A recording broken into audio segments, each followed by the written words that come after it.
لال Suhanra national park کے سرسبز جنگلات کے اندر ہونہار افسران اور عملے کی ٹیم نے پاکستان کے قدرتی خزانوں کی حفاظت کے لیے انتھک محنت کی۔ Lal Suhanra national park Ladamsar one block number 3 کے رینج آفیسر رانا قمر علی اور بلاک آفیسر پیر مدثر شاہ کی ٹیم میں فارسٹ گارڈ علی رضا، راشد شریف اور فیصل گرایا شامل ہیں، جنہوں نے دن رات جنگلات میں بہادری سے گشت کیا۔ ان کا مشن جنگل اور اس کے باشندوں کو نقصان سے بچانا ہے۔ انہوں نے اپنی ذمہ داری کو سنجیدگی سے لیا۔ انہوں نے ایکسیویٹر کے ساتھ کھالوں کی کٹائی کو مکمل کرنے کے لیے کام کیا تاکہ کام کو جلد از جلد پایہ تکمیل تک پہنچایا جا سکے۔ اس بات کو یقینی بناتے ہوئے کہ کام مؤثر اور بہتر طریقے سے کیا گیا ہے، پردے کے پیچھے دو گمنام ہیرو نے آپریشن کی کامیابی میں اہم کردار ادا کیا۔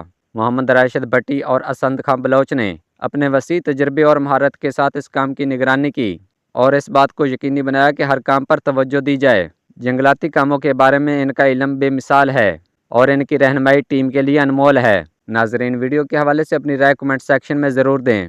ملتے ہیں ایک نئی اپڈیٹ کے ساتھ، تب تک اللہ نگہبان۔